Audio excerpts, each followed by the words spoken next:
అయితే ఈ సంవత్సరంలో నవనాయకులు మనం పరిశీలించుకున్నప్పుడు మంత్రిగా కుజుడికి ఆధిపత్యం వచ్చింది. మంత్రిగా కుజుడికి ఆధిపత్యం రావడం చేత కొంత పౌరుషంగా వ్యవహారం చేసుకునేటువంటి అవకాశాలు ఉంటాయి. పురగ్రామ వనాదీని దహ్యందేవన్ని నా భృజం వృష్టిర్మధ్య భవేద్యుద్ధం మంత్రిణ్యవని చేసది. మంత్రిగారిగా కుజుడికి ఆధిపత్యం రావడం చేత ఈ సంవత్సరంలో మనకి ఆగస్టు 10వ తారీఖు దాటిన తర్వాత ఇంచుమించు డిసెంబర్ వరకు ఉన్నటువంటి ప్రాంతంలో మనకి విశేషమైనటువంటి దేశారిష్ట యోగాలు పట్టడం చేత ఆ సమయంలో మనం ఎక్కువగా పరిపాలనా విధానంలో అనేక రకమైనటువంటి మత ఛాందస్సువాదుల యొక్క ప్రభావం చేత, అంతేకాకుండా రాజకీయపరమైనటువంటి అర్లలతోనూ భారతదేశం అంతా జనజీవితం ప్రభావితం చేయగల సంఘటనలు కలవని, సైనిక బలం ఎక్కువగా వినియోగించబడుతుందని చెప్పడానికి అవకాశం ఉందండి. ద్వితీయార్థంలో కర్కాటక రాశిలోను సింహరాశిలోను కుజగురు యోగం ఉందండి. అది కొంత అనర్థదాయకాన్ని ఇస్తుంది. అదేవిధంగా 31 అక్టోబర్ నుంచి డిసెంబర్ 10 వరకు ఉన్నటువంటి గురుని అతిచార స్థితి, అదే సమయంలో శని వక్రగతిలో ప్రయాణించడం, ఇవి జన నష్టానికి, దుర్భిక్షానికి, రాజుల పతనానికి, అగడానికి ఎక్కువగా ఉన్నాయనేటువంటి శాస్త్రవచనాలు మనకి కొన్ని కనిపిస్తున్నాయి. అయితే ఈ సంవత్సరంలో మనం ప్రధానంగా మన ముఖ్యమైనటువంటి మంత్రులుగా 90 ఉంటారండి.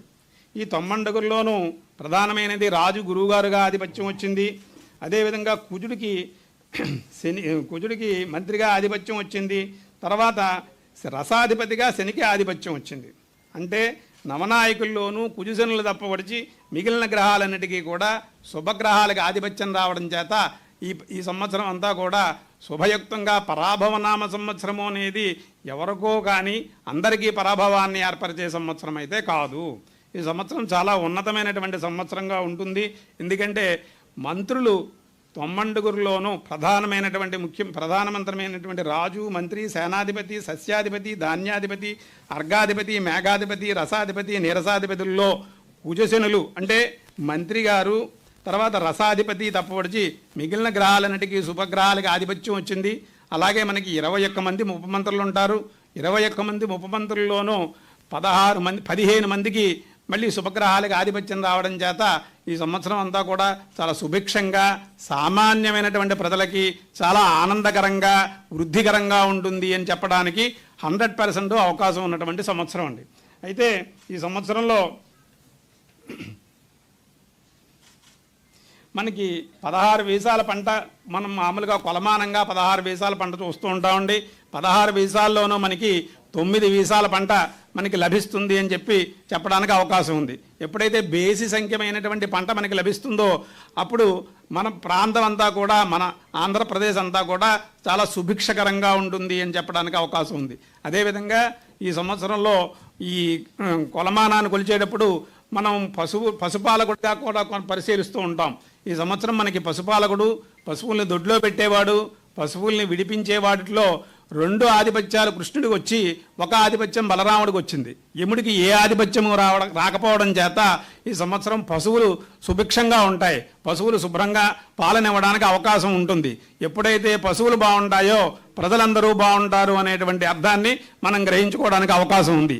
అదేవిధంగా ఈ సంవత్సరంలో 9 వీసాల పంట పండడానికి అవకాశం ఉంది. తర్వాత ఈ సంవత్సరంలో ముఖ్యంగా మనకి గ్రహణాలైతే మొన్న వెళ్ళిపోయినటువంటి గ్రహణం ఉంది, కానీ ఈ సంవత్సరంలో మన ప్రాంతంలో కనిపించేటువంటి గ్రహణాలు లేవండి. ఎప్పుడైతే గ్రహణాలు ఆ సంవత్సరం ఏర్పడలేదో ఆ సంవత్సరం ఆంధ్రప్రదేశ్ ముఖ్యంగా మన ప్రాంతంలో కనబడని గ్రహణం అవడం చేత మన అందరం కూడా సుభిక్షంగా, ఆరోగ్యంగా, ఏ రకమైనటువంటి ఇబ్బందులు లేకుండా మనం ఉంటాం. ఇప్పుడు మొన్న ఏర్పడినటువంటి చంద్రగ్రహణమే చూసుకోండి, ఎక్కడో అమెరికాలో తన్నుకుంటుంటే మనం ఈవేళ గ్యాసుల కోసం ఇబ్బంది పడే పరిస్థితిలో ఉన్నాం. సో ఆ రకంగా గ్రహణం ఎక్కడ ఏర్పడినా ఎంతో కొంత ప్రభావం మన మీద ఉంటుంది. కానీ మన ప్రాంతంలో ఏర్పడేటువంటి గ్రహణం మనకి ఎక్కువ నష్టాన్ని ఇస్తుంది. అంచేత ఈ పరాభవనామ సంవత్సరంలో మనకి మన ప్రాంతంలో ఏర్పడేటువంటి గ్రహణాలు ఏమీ లేవు. అంతేకాకుండా ఈ సంవత్సరంలో మనకి 4 కొంచాల వర్షం వచ్చిందండి. ఈ 4 కుంచాల వర్షంలో కూడా 8 భాగాలు సముద్రం పైన వర్షిస్తూ ఉంటే 9 భాగాలు పర్వతం మీద 3 భాగాల భూమి మీద వర్షిస్తోంది. కాబట్టి ఈ పర్వతాల మీద వర్షించేటువంటి వర్షం కూడా భూమికే చేరుతుంది. కాబట్టి మనకి ఇంచుమించుగా 12 భాగాలు మనకి వర్షం కిందకు వస్తుందండి. ఒక 8 భాగాలు మాత్రం సముద్రంలో కురుస్తోంది. అయితే ఈ కొంచెం అంతా కూడా వృద్ధుడైనటువంటి బ్రాహ్మణ చేతిలో ఉండడం చేత ఈ సంవత్సరం వయస్సురీత్యా ఉత్తమమైనప్పటికీ బ్రాహ్మణ జ్యోతిలో ఉండడం చేత కొద్దిగా దుర్భిక్షగలితంగా ఫలితం చెప్పారు.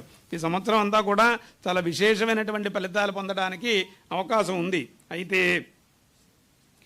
దేశారిష్ట యోగాల్లో ప్రధానంగా మనం చాలా ఆలోచించుకోవాల్సినవి, కొన్ని జాగ్రత్త పడవలసినవి కొద్దిగా ఎక్కువగానే ఉన్నాయి. ఎందుకంటే ఆగస్టు దగ్గర నుంచి మనకి ఏర్పడేటువంటి దేశారిష్ట యోగాలన్నీ కూడా కొంత మనకి ప్రభావితం చేయడానికి అవకాశం ఉంది. అయితే వచ్చే సంవత్సరం యొక్క ఫలితాలు మనం పరిశీలించుకున్నప్పుడు సహజంగా మనం వర్షలగ్నాన్ని జగల్లగ్నాన్ని పరిశీలించుకుని ఫలితాలు చెప్తాం.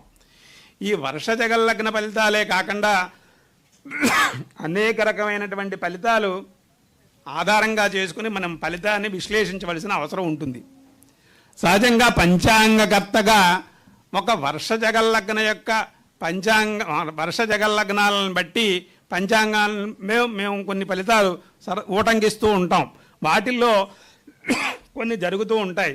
అయితే ఈ వర్షలగ్నము అనేది కేంద్ర ప్రభుత్వాన్ని తెలియజేసినట్లయితే రాష్ట్ర ప్రభుత్వాన్ని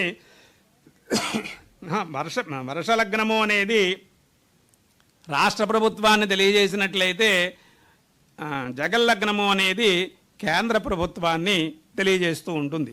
అయితే ఈ సంవత్సరంలో వాటి యొక్క ఫలితం సూక్ష్మంగా ఒక 4-5 మనం తెలుసుకుందామండి. ఏంటంటే వర్షలగ్నము అంటే రాష్ట్ర ప్రభుత్వము అని చెప్పేసి మనం అనుకున్నాం.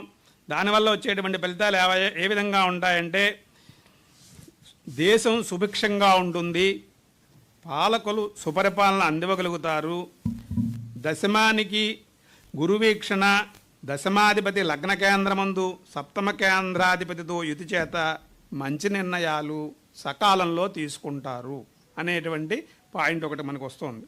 అదేవిధంగా తృతీయ భావాధిపతి వ్యయముందుండి శని కుజుల చేత చూడబడ్డం చేత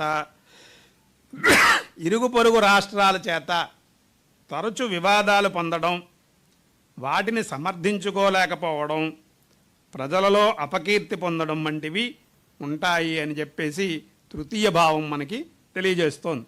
అదేవిధంగా వాహనాధిపతి అయినటువంటి చంద్రుడు జలరాశి మీనమందు స్థితి పొంది కారకుడు వర్షానికి కారకుడైనటువంటి శుక్రుడు మేషగదుడై చంద్రునికి బుధిని యుతి చేత వర్షాలు అవసరం లేని ప్రాంతాల్లో ఎక్కువగా ఉండి అవసరముకు ప్రాంతాల్లో వర్షాలకు ఎదురుచూచు స్థితులు ఉన్నాయి అని కూడా మనకి చతుర్థ భావం తెలియజేస్తోంది.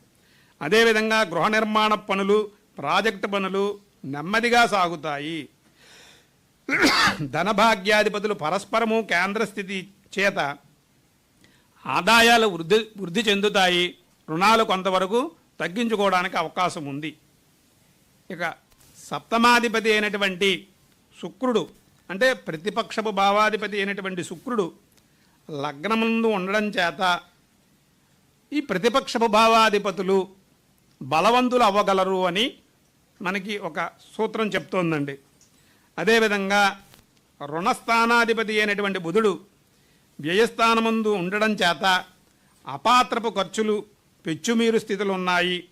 గురువీక్షణ పొందడం చేత కుజునిచే ఓడింపబడుతున్నప్పటికీ కూడా రాష్ట్రీయమైనటువంటి ఖర్చుల్ని నెమ్మదిగా సమర్థించుకుంటారు అని చెప్పడానికి ఈ 6వ పాయింట్ ఉపయోగపడుతోందండి.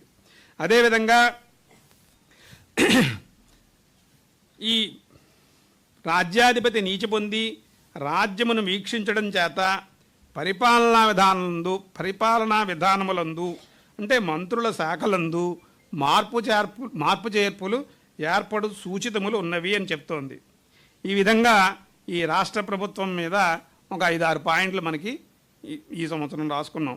అదేవిధంగా జగల్లగ్నాన్ని పరిశీలించినట్లయితే కేంద్రం సుస్థిరమైనటువంటి సుపరిపాలన ఇస్తుంది. అంతేకాకుండా లగ్నమునకు ఆ పక్కన ఈ పక్కన శుభగ్రహాలు ఉండడం చేత విశేషమైనటువంటి కీర్తి ప్రతిష్టలు కేంద్ర ప్రభుత్వం పొందగలుగుతుంది. ప్రతిపక్షపు స్థానాధిపతులు వారి పాత్రను పోషించుకుందుకు మంచి అవకాశాలు ఏర్పడుతున్నప్పటికీ భుజవీక్షణ చేత అవకాశాలని అందిపుచ్చుకోలేని స్థితులు కూడా గోచరిస్తున్నాయి ఈ రెండో పాయింట్ చేత. అదేవిధంగా దేశీయ ఆదాయాలు వృద్ధి చెందగలవు.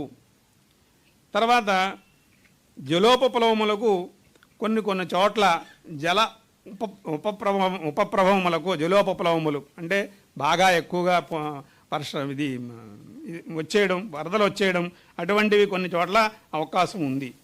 అదేవిధంగా పంచమాధిపతి కోర్టు వంటి ఉన్నత స్థానముల జోక్యం పరిపాలనలో, కేంద్ర ప్రభుత్వ పరిపాలనలో పెరిగే సూచనలు ఉన్నాయి అని చెప్పి పంచమాధిపతి వ్యయాన్ని పొందడం చేత మనకి తెలియజేస్తోందండి.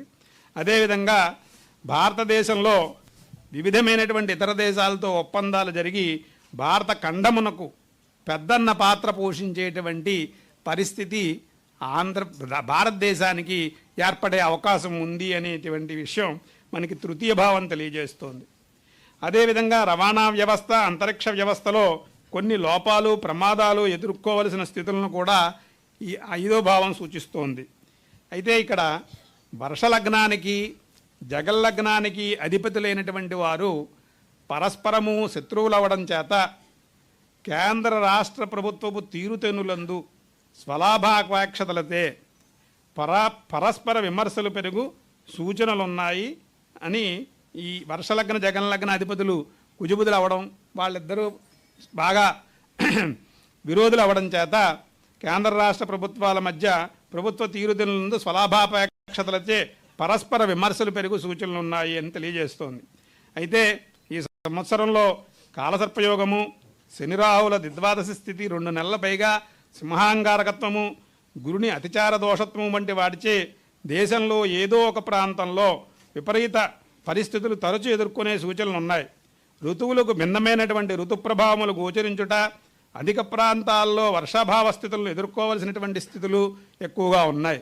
అయితే ఈ సంవత్సరంలో ఎక్కువ చిరుధాన్యాలు, అన్ని పంటలు పండుతాయి కానీ చిరుధాన్యాలు అనేవి ఎక్కువగా పండడానికి అవకాశం ఉంది. ఆ తర్వాత నల్లరాగడి భూములు, నల్లగా ఉండేటువంటి భూములు ఎక్కువగా పండడానికి అవకాశం ఉంది. అయితే ఈ పైన చెప్పినటువంటి దేశారిష్ట యోగాల్ని మనం సమర్థించుకోవాలి, ఎదుర్కోవడానికి దేశ ప్రజలందరూ కూడా వ్యక్తిగతంగాను ప్రభుత్వంతో ఏకస్తులయ్యి ఆలయానికి ప్రత్యేక పూజలు, సామూహికమైనటువంటి ఉత్సవములు, నగర సంకీర్తనలు, యజ్ఞయాగాదులు, వేదపారాయణలు జరిపించడం చేత విశేషమైనటువంటి అవసరము ఉంది. ఆగస్టు నుంచి డిసెంబర్ దాకా ఉండేటువంటి ప్రాంతం అంతా కూడా మనకి కొన్ని ఎక్కువ ఇబ్బందులు పడేటువంటి, అంటే మన వల్లే కాదు ఇతర దేశాల వల్ల కూడా మనం ఇబ్బందులు పడేందుకు అవకాశం ఆగస్టు నుంచి జనవరి దాకా ఇంచుమించుగా పరిస్థితి ఆ రకమైనటువంటి దేశీయ గోచారాలు మనకి కనిపిస్తున్నాయి. చేత మనమందరం కూడా భక్తిభావంతో, సన్మార్గంతో ముందుకు వెళ్ళినట్లయితే మనందరికీ కాలపురుషుడు అండంగా ఉంటాడు, కాలపురుషుడు విజయాలను ఇస్తాడు అని 100 చెప్పడానికి చాలా చాలా ఎక్కువగా అవకాశం ఉందండి. ఇక